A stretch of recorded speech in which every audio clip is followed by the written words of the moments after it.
자, 안녕하세요. 지난 시간에 이어서 지금 밀교 이야기. 예. 근데 당현종 뭐 이때 시기가 측천무 당현종 이때 시기들이 아무튼 다 굉장히 번성했던 시절이라서 동시다발적으로 여러 가지 일들이 막 벌어지는 진짜 봄 되면 꽃이 한꺼번에 피잖아요. 비슷해요. 그게 어떻게 보면 당태종부터 시작해서 당현종까지 이때가 가장 어떻게 보면 불교의 봄입니다. 그래서 그때가 막 백화가 만발하고 이렇게 되는 거.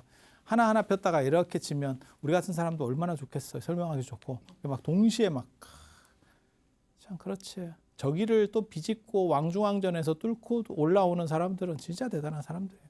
진짜 대단한 사람들. 근데 외국인은 또 외국인 버프라는 게 있어요. 그 당시에. 그리고 당나라가 이런 게 가능했었던 이유는 나중에 제가 이제 송나라 얘기할 때 좀 뭐 그런 얘기도 해드리겠지만 송나라는 한족 국가래 가지고 상당히 폐쇄적이고 제도적이고 이렇게 가는 거예요. 그리고 당나라는 당나라를 만든 거는 수나라 당나라는 다 관농 집단 관서하고 아니야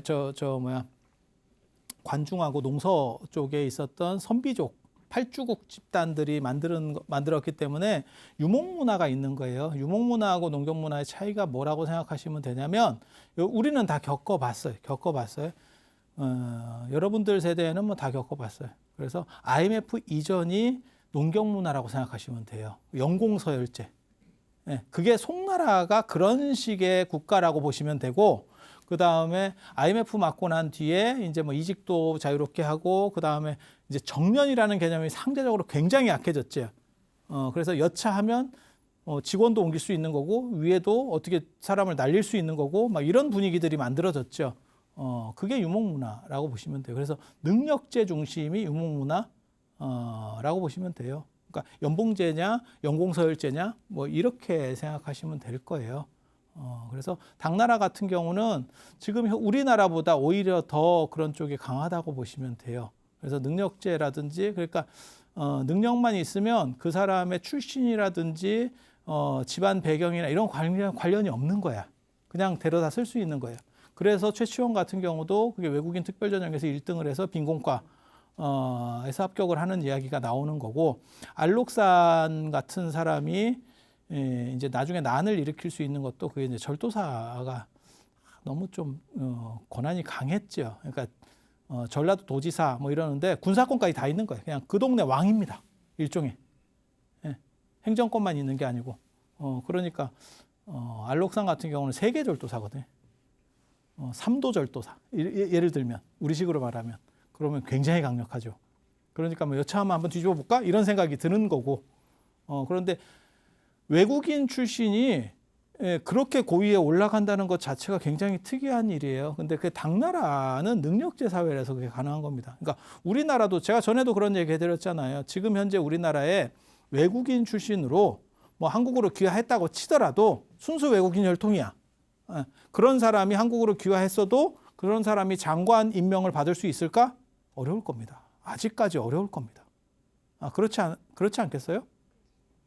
그런데 저 시대에는 그게 가능했다는 얘기니까 지금 그 정도가 충분히 가능할 정도의 사회였다라고 보시면 그래서 인도에서 온 저런 스님들 스리랑카에서 온 스님들이 대우를 받을 수 있는 거예요. 거꾸로 사실 생각하기 나름인데 그래서 두 종류 뜬 스님이 있는 거예요. 그러니까 뭐 화엄종의 뭐 현수법장 스님이나 이렇게 한족 출신으로 해서 맨 밑바닥부터 이렇게 쫙 올라오는 스님들이 있고 그 다음에 저렇게 이제 외국인으로 해가지고 외국인 버프를 받아가지고 뭔가 대단할 거야. 뭐 이러면 이제 언어도 잘 안 되는데 먹어주는 뭐 이런 거. 우리에도 예전에 있었죠. 진짜 좀 잘 우리나라가 좀 이렇게 좀 많이 떨어져 있을 때 뭐 조치훈 구단 이런 분들 일본에서 뭐 바둑 이렇게 넣어가지고 조치훈 구단 모르세요? 조훈현 구단 앞이 조치훈이잖아요. 근데 그분은 너무 일본에 일찍 가서 한국말도 제대로 못했었어요. 그런데도 이제 한국계라고 해가지고 그분을 이제 굉장히 이렇게 좀 버프를 줬었지. 버프를 줬었지. 그리고 지금도 아마 그런 거 있을 거예요. 이게 그들은 어떻게 생각할지 모르지만 외국 유명 배우나 이런 사람들이 한국에 내한했을 때 한국 사람들이 이렇게 막 뭐 이렇게 환호하고 이런 경우들도 있죠. 그게 이제 그 버프를 받는 거죠. 그분들은 한국에 대해서도 잘 모르는 거고 그냥 자기 영화나 안 그러면 뭐 노래 홍보차 이렇게 잠깐 들리는 정도인데도 불구하고 그런 것들이 뭐 존재하잖아요. 그래서 그런 정도 생각하시면 돼요. 그래서 개인기로 뜬 사람들, 바닥에서 굴러서 개인기로 뜬 사람들이 최고라고 보시면 되고 이런 분들은 정체를 파악하기가 상대적으로 어렵습니다. 그러니까 죽을 때까지 이거 언어 잘 안 됩니다. 언어 잘 안 됩니다. 그래서 그런 정도 이해를 하시면 되고 그래서 지난 시간에 말씀드린 것지만 이분들이 중국에 도착해서 나이랑 다 나란다 출신이라는 나이가 많고 나란다 출신이라는 동아시아에서 먹히기 좋은 구조들이 있었다라고 하는 거 얘기를 해드렸고 이거 얘기 안 해드렸네. 잔밀, 순밀 이게 잔밀이라고 하는 거는 밀교는 밀교인데 아직 완성되지 않은 밀교 그러니까는 잡다한 밀교 이런 뜻이에요. 그래서 뭐 주술적인 거라든지 이런 것들이 작법을 통해서 뭐 에너지가 나오고 그다음에 진원 같은 걸 해서 뭐가 되는데 그게 체계적이지 않고 뭐 생각하시면 되냐면 지금 우리나라의 무속 정도 생각하시면 됩니다. 무속이 더 발전하잖아요. 그러면 그게 종교화 될 수 있어요. 그러니까 인도 무속은 발전해서 종교화된 거야. 그게 힌두교야. 중국 무속도 발전해서 종교화된 거야. 그게 도교야. 우리나라 무속은 거기까지 발전을 못했어요. 그래서 그냥 각계 전투를 하고 있는 거고 각계 격파를 당하는 거지. 어떻게 보면 우리나라에서 가장 오래되고 우리나라 민족과 가장 결부되어 있는 게 무속신앙인데도 불구하고 그것에 대한 이미지는 그렇게 좋지는 않죠. 까놓고 얘기해서 불교는 이런 얘기가 될지 모르겠다. 그냥 외래 종교예요. 기독교보다 훨씬 이전에 들어왔을 뿐이지 외래 종교예요. 무속은 우리 종교입니다. 그냥 따지고 보면. 그런데 걔네는 종교적인 어떤 틀을 끝까지 못 만들어낸 거죠. 못 만들어낸 거죠. 그래서 그렇게 산만하게 있는 거를 밀교가 체계 형성을 못했을 때를 잔밀이라 그래요. 잡동사니 밀교 이렇게. 밀교는 비밀불교라는 뜻입니다. 비밀불교. 부처님이 이런 거 되게 싫어해요. 비밀 이런 거 되게 싫어해요. 이게 족보가 있는데 말이야. 이거 쪽집게 너만 뭐 이런 거. 그런 거 부처님 되게 싫어합니다. 그런데 힌두교의 영향을 받아서 저런 게 인도에서 점점 좀 주류화되는 거예요. 근데 사회가 발전하면 여러분도 마찬가지예요.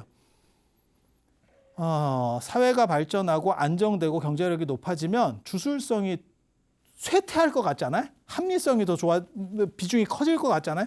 절대 그렇지 않습니다. 오늘날도 마찬가지예요. 우리가 봐봐. 3만 불이 넘었는데 드라마나 뭐 영화나 이런 거는 주술성이 훨씬 높아졌어요. 말초적 주술성이라는 게 있고 고급 주술성이라는 게 있어요. 그러니까 말초적 주술성은 뭐냐면 내가 지금 농사를 지어야 되는데 비가 안 와요. 그래서 진짜 간절한 주술성. 그런 거 말고 그런 주술성 말고 여러분에게도 주술성들이 있어요. 그게 모든 사람에게 다 주술성들이 조금씩 있다니까.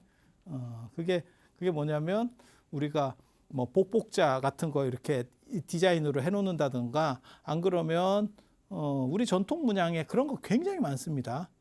목숨 숫자, 복자, 그다음에 박쥐 뭐 이런 것들, 다산, 풍요, 건강 이런 것들을 상징하는 것들이 주술적으로 디자인이 되어 있는 거예요, 사실은. 그래서 여러분이 가지고 있는 것들 중에서 여러분 스스로가 잘 몰라서 그렇지 주술성이 있는 것들도 생각보다 많이 있어요. 생각보다 많이 있어요.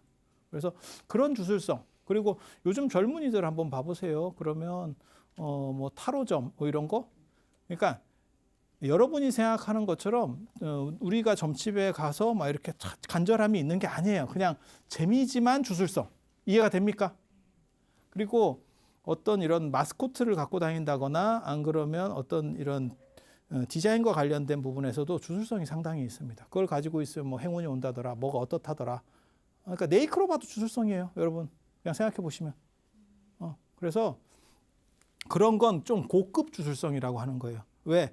그거를 믿고 신뢰하고 내가 그걸 가지고 꼭 뭐가 터져야 돼가 아니야.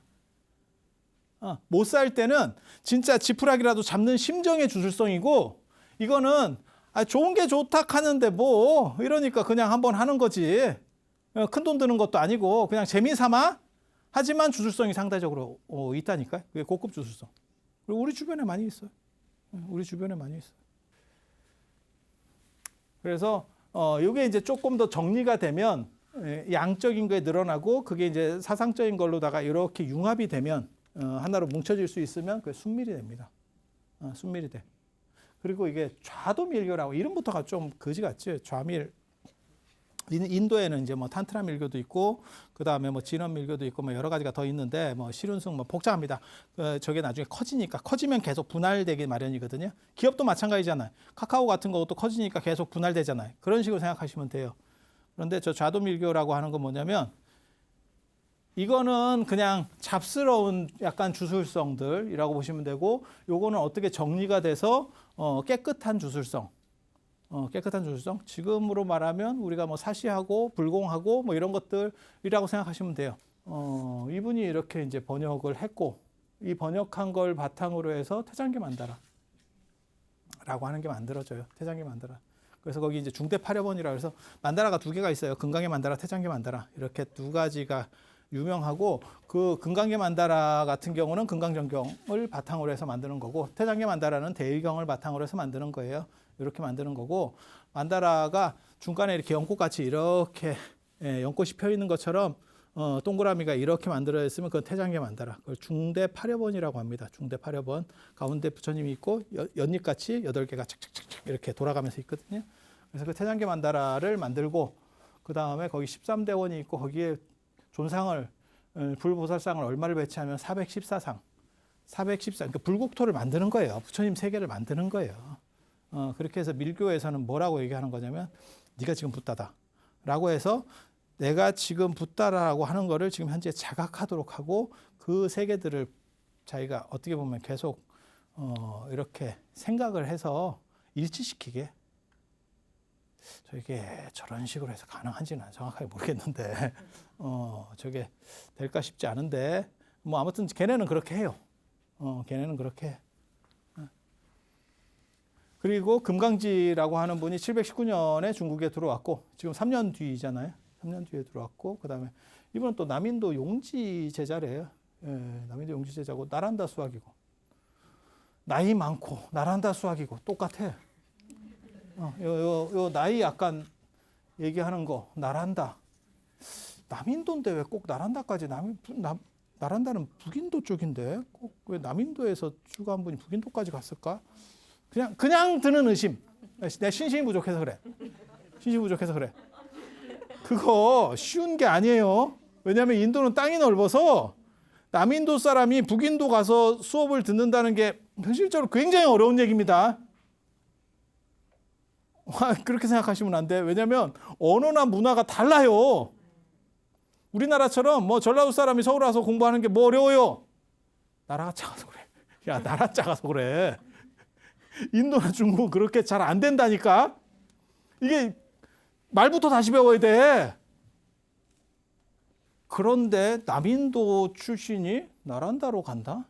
이거 그냥 조금만 들어봐도 야, 이거 견적은 잘 안 나오는데 뭐 이런 생각이 조금 들죠. 조금 들죠. 그리고 이분이 723년에 금강정경을 번역하고 723년에 번역하고 그래서 요 세 개가 밀교 3대부. 밀교 3대부 이렇게. 그리고 이 번역한 데가 나중에 이제 대흥선사라고 저도 흥선사 청룡사를 다 가봤어요. 이게 밀교의 본찰입니다. 본찰. 다 장안에 있어요. 장안에. 그리고 중국은 되게 재밌는 게 큰 절은 대자를 다 붙여줘. 대자은사, 대천복사. 그러니까 큰 절 구분하기가 되게 좋아. 앞에 붙어 있어. 내가 큰 절이야 이렇게. 대자. 되게 재밌어. 그리고 이 불공스님이 금강지 제자인데 금강지 제자였던 사람이 나중에 그 유명한 우리나라에서 유명한 신라스님 해초가 금강지 제자예요. 근데 금강지한테는 조금만 배웠던 것 같고 나중에 이제 그 불공 제자가 됩니다. 이 스님 진짜 희한하지. 봐도 희한해. 이 불공 스님이 720년에 16세로 중국으로 왔대요. 이건 또 뭐야. 스리랑카 사람인데 16세에 중국으로 왔대요. 16세면 뭘 제대로 배우지도 않고 온 거 아니에요? 생짜로 온 건데 생짜로. 이게 뭘 의미하는 거냐면 예전에 양무제 때 진제 스님 이야기할 때도 제가 그런 얘기했는데 중국 가면 저게 엘도라도라더라. 이런 게 인도 쪽에 퍼져 있었던 거예요. 그러니까 나이 드신 분도 오고 야 저쪽엔 꿈에다 이쪽은 지금 보니까 고수들이 이렇게 층이 쌓여 있는데 저쪽은 그러니까는 미국으로 말하면 서부지 서부. 야 동부 쪽은 지금 너무 힘들고 지금 이게 동부 13주 이쪽은 지금 사람들이 너무 박 터지고 있고 야 저쪽으로 가면 땅을 금을 거서 그냥 준대. 그리고 금이 나온대. 일종의 그런 거예요 지금. 저쪽의 대우가 굉장히 좋다더라. 가는 거지. 그렇게 해서 온 것 같아요. 온 것 같아요. 그래서 금강지하고 선무에는 이건 인도뿐이고 이분은 스리랑카. 그러니까 소문이 스리랑카까지는 않는가 봐. 야 저쪽 연봉 세다더라. 괜찮아. 그렇게 왔다는 거예요. 그렇게 와가지고 이제 금강지 제자가 돼요. 야, 외국에서 왔는데 왜 거기서 제자가 돼? 그렇게 해서 금강지를 이어서 저 불공이라고 한 분이 대단합니다. 그리고 저분은 어학도 굉장히 잘 됐는 것 같아요. 왜냐하면 어려서 왔잖아. 16살에 왔잖아. 이해가 되시죠? 아니 어학이라고 하는 건 어차피 쓰는 거니까. 아니, 그렇잖아요. 어학은 머리랑 관련되는 게 아니고 얼마나 어려서 일찍 경험을 했느냐가 사실은 미치는 영향이 훨씬 크니까. 아니, 그렇잖아요. 그래서 저분은 어학이 잘 됐는가 봐요. 그래서 제자가 2,000명이에요. 와, 대단하지. 그리고 그 제자가 6명이 이제 눈깔인데 그 중에 해초 스님이 들어간다는 거. 그걸 육철이라고 그래요. 육철. 그리고 이 해과가 이제 좀 유명해요. 그래서 이 6명 함광, 해초, 해과, 해낭, 원교, 각초가 이제 최고로 유명한 스님이라더라. 금강 스님은 저 불공금강이 16살 때 왔으니까 저분 같은 경우는 인도에 대해서 오히려 잘 몰라요. 아니 그렇지 않을까? 그래서 금강지가 돌아가시고 난 뒤에 이분이 돌아가시고 난 뒤에 741년에 이제 인도로 갑니다. 남인도로 갑니다. 왜 남인도로 갔을까? 봐봐, 이 양반이 남인도 출신이라고 얘기를 하잖아요. 그리고 이분은 스리랑카 출신이거든요. 그러니까 인도 지도를 이렇게 보면 스리랑카가 여기 있거든. 그러니까 이쪽으로 간 거예요. 이쪽으로 간 거예요. 저 양반도 나란다라고 했으면 되게 웃겼을 건데. 그러면 제가 또 저 어떻게 나란다로 가지? 이런 생각을 했을 건데 좀 솔직해. 이 양반이 내가 보기에는 좀 솔직해. 그렇게 해서 거기 가서 경전들을 가지고 왔대. 밀교가 이제 저렇게 되니까. 그리고 금강지는 인도를 가라고 했던 것 같아. 그래서 해조 스님도 가거든요, 인도로. 그래서 왕오천축국전이 남는 거고. 그래서 금강지가 그런 얘기를 하는 것 같아요, 계속. 인도에 뭔가 대단한 게 있어. 뭐 이렇게 뭐 얘기를 했는가 봐. 엉간하게 얘기를 해가지고는 저거 못 갑니다. 지금 미국 유학 가는 거 이 정도 급이 아니에요. 거의 진짜 화성 갈 거니까 이 정도 생각을 하고 가야 돼. 못 온다라고 생각하고 가야 돼요. 이 과정에서 못 온다라는 생각을 하고 갈 정도의 저걸 마음에 품어야 돼요. 상대적으로 불공금강 같은 경우는 좀 자기가 배를 타고 와가지고 광동 쪽으로 이게 남해안으로 배 타고 온 거거든요. 이렇게 아마 수마트라 섬이나 이런 쪽 지나가지고 이렇게 홍콩 쪽으로 들어오는 거거든요. 지금 광동성 쪽으로 이렇게 들어와요. 그래서 당신이 한번 와봤기 때문에 견적이 나오니까 글로 간 것 같고. 그리고 해초 스님은 나중에 오대산에서 오대산 건원 보리사에서 돌아가신다. 제가 전에 그런 얘기 했었는데 뭐 그러려하세요. 그래서 이 불공금강이 오대산 쪽으로 들어가서 거기서 금각사를 만들고 부공금강이라고 하는 하늘에 떠 있는 금각, 부공금각해서 금각사를 만들고 그 다음에 이제 해초 스님도 그쪽으로 그러니까 오대산 중심, 오대산이 굉장히 중요하거든. 사실 오대산이 불교 성산으로서 굉장히 중요한 위치를 차지하기 때문에 그래서 나중에 오대산의 영향을 받아서 만들어지는 영향까지는 아니고 좀 오버한 거고 성지 중에 하나가 보타라카산이에요. 그 얘기도 제가 나중에 또 해드릴 거예요. 이게 또 진기한 이야기가 있어. 그 오대산과 보타라카, 중국 보타라카산과 관련된 또 진기한 이야기가 있어. 거기도 오대산 얘기가 나와요.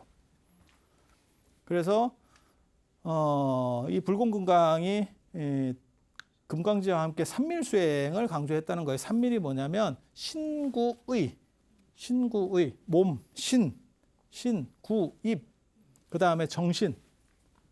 그래서 신구의. 그래서 입으로는 만트라. 이게 진언이에요. 몸으로는 무드라. 수인.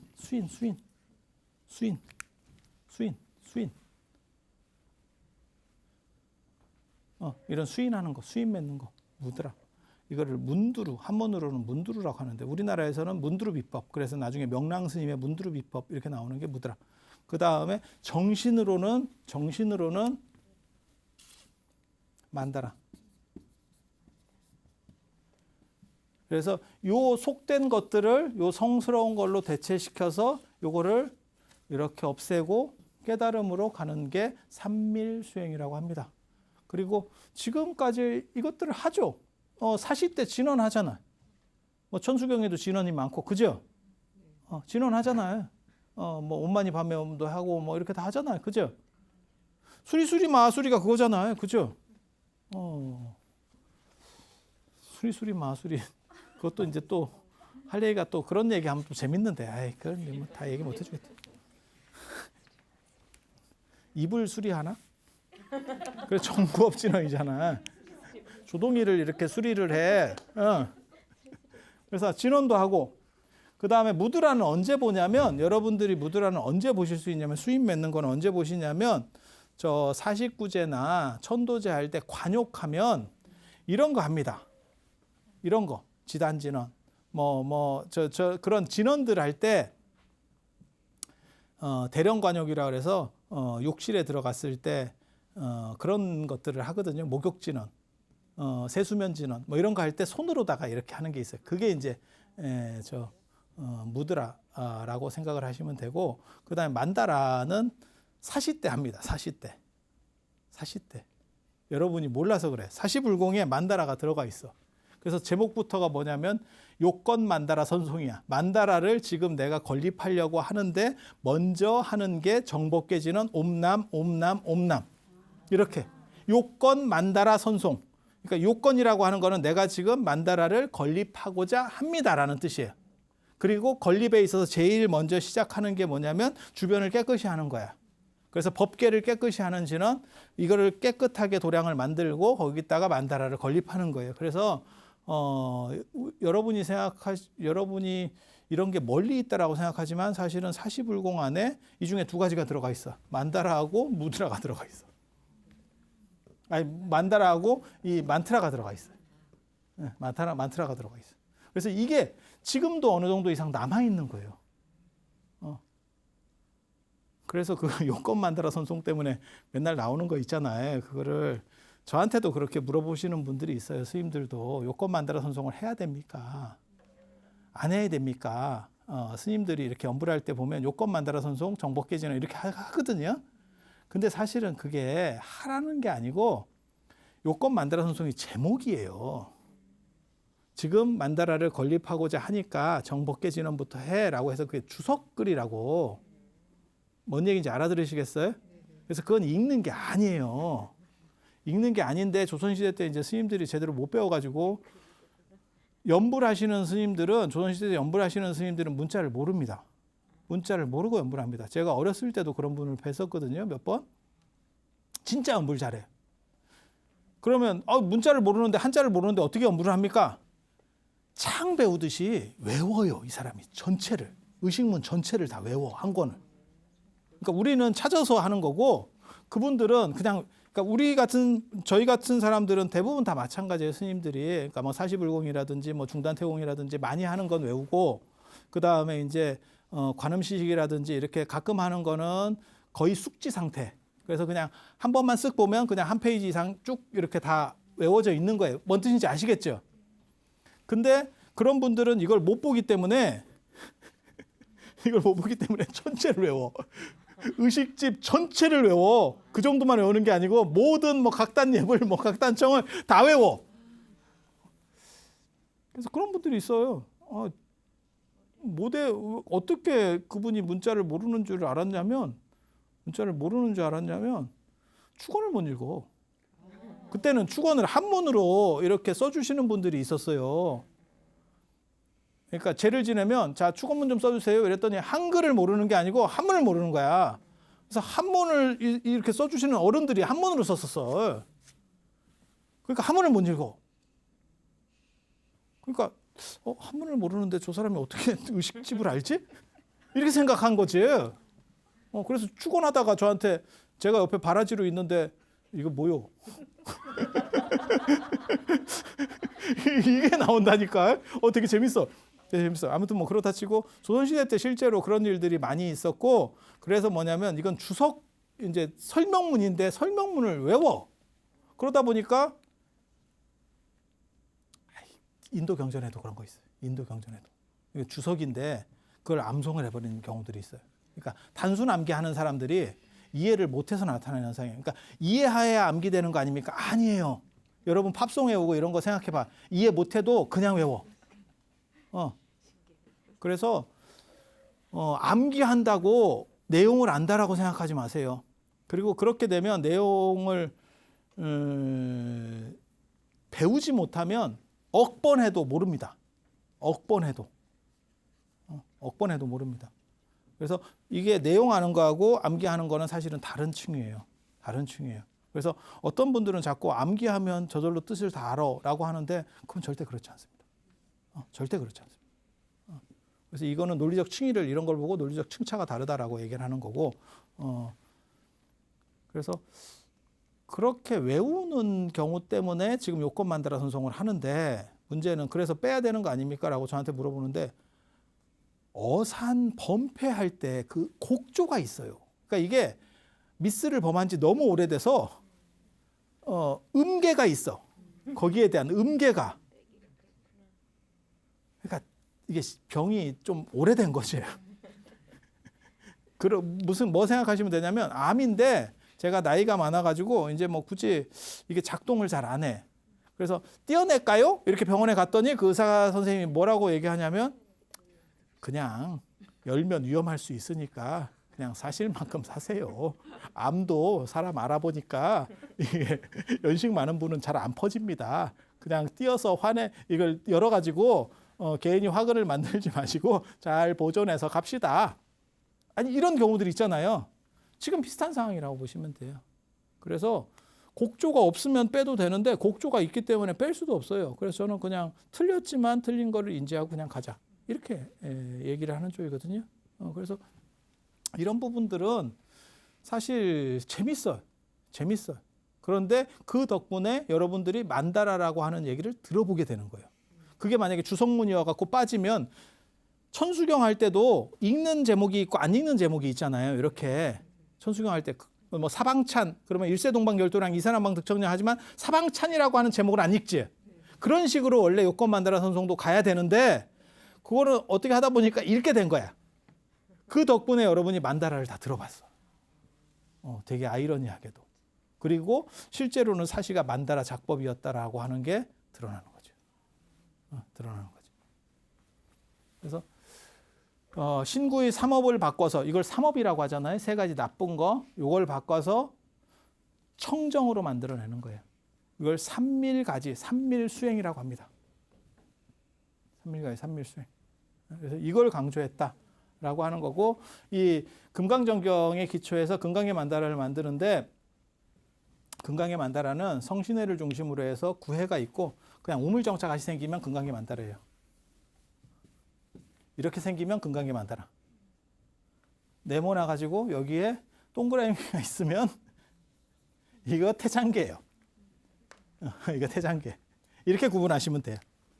이렇게 구분해. 일본이나 중국 같은 데 가보면 저렇게 그림들이 걸려 있어요. 티베트 쪽도 가도 이렇게 걸려 있고 그냥 바둑판 금강계, 동그리 태장계 이렇게 딱 기억하면 됩니다.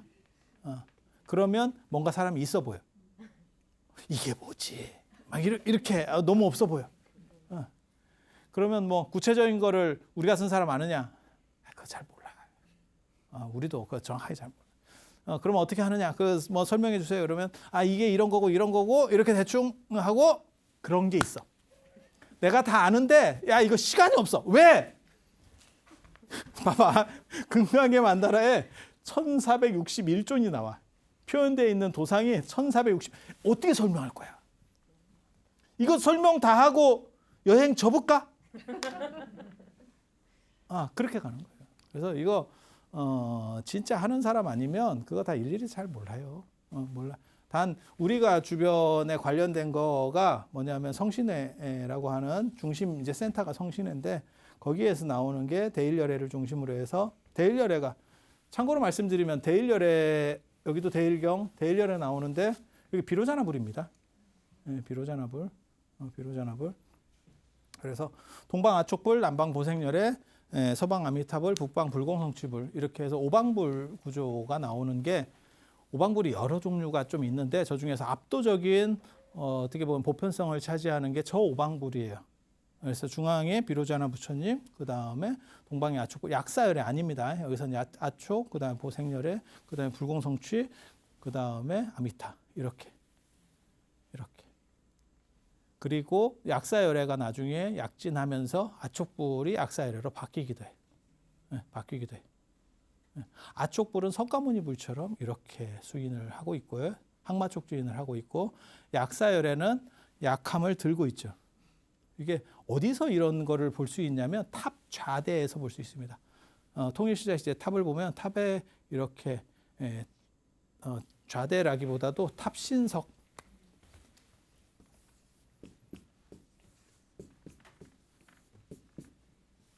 통일신라 시대 탑이 이렇게 이중으로 되어 있거든요.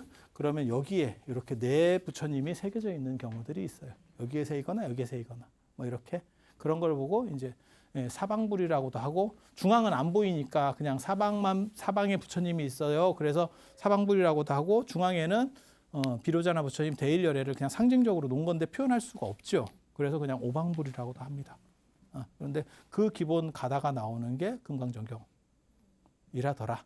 라는 정도 이해하시면 돼요.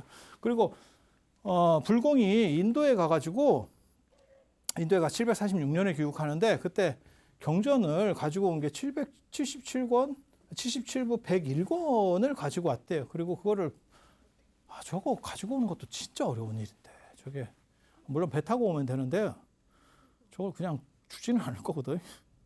예전 책은 굉장히 비쌉니다. 여러분 어렸을 때도 책이 상당히 비쌌을 거예요.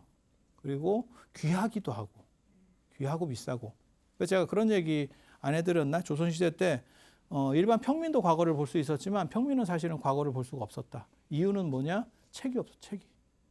그럼 책을 빌려주느냐? 안 빌려줘요. 왜? 너무 고가거든. 너무 고가거든. 영정조 시대 기준으로 얘기를 하면 지금 책 한 권이 한 200만 원 정도 생각하시면 됩니다. 지금 책 한 권이 아니고 그러니까 지금 책 한 권이면 그 당시 책으로는 수십 권이에요. 근데 그 한 권 정도. 그래서 책이 많은 집이라고 하는 거는 굉장히 부잣집이라고 하는 거를 상징하는 거예요. 그래서 지식의 평등이 온 거는 최근이에요. 최근. 일제강점기 때도 춘원 이강수 선생이나 이런 사람들이 지식인 소리를 할 수 있었던 건 뭐냐면 원래 집이 잘 살아서 책이 있었어요.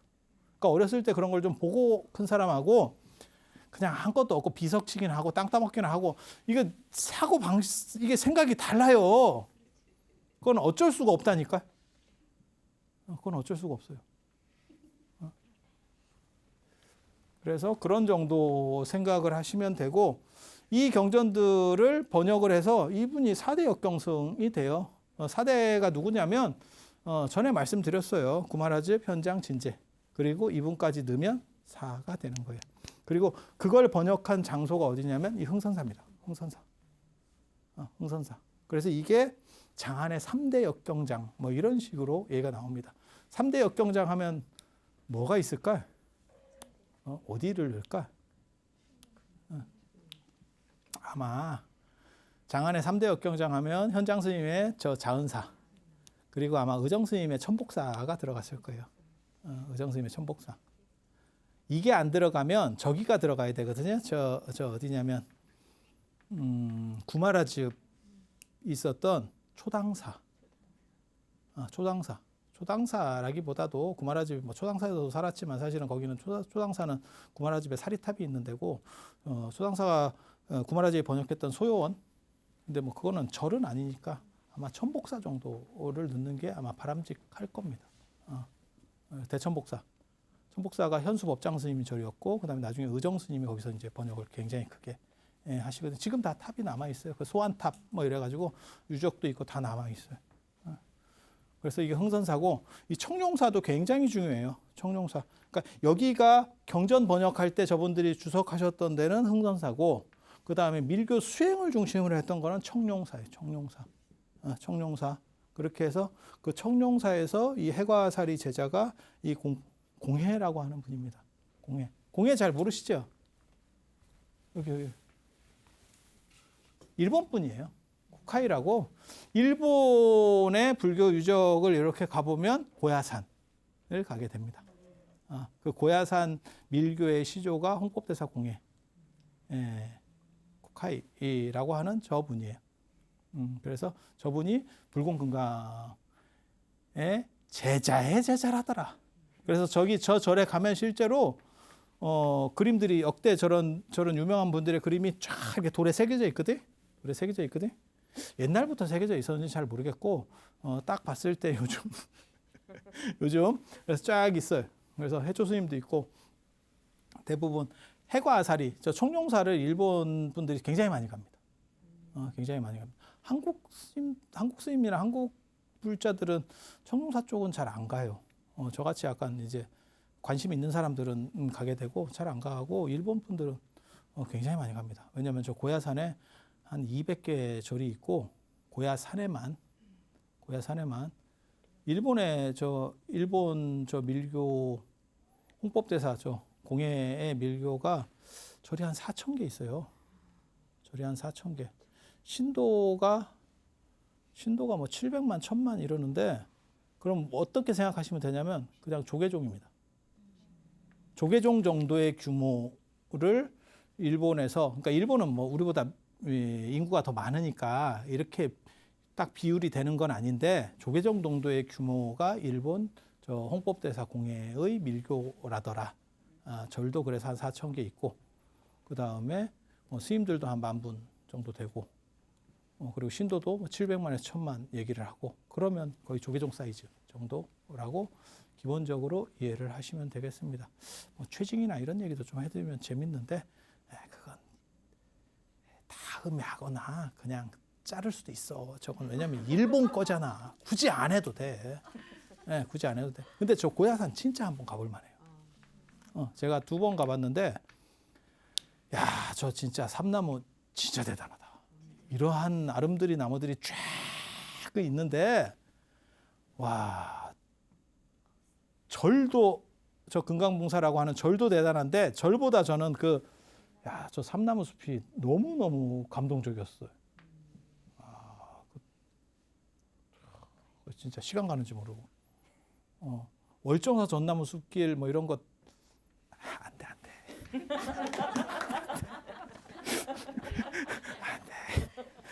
내가 이렇게 얘기해서 좀 그렇긴 한데 거기는 천연 원시림 이런 거 아닙니다. 원시림은 실제로 나무가 그렇게 안 커요.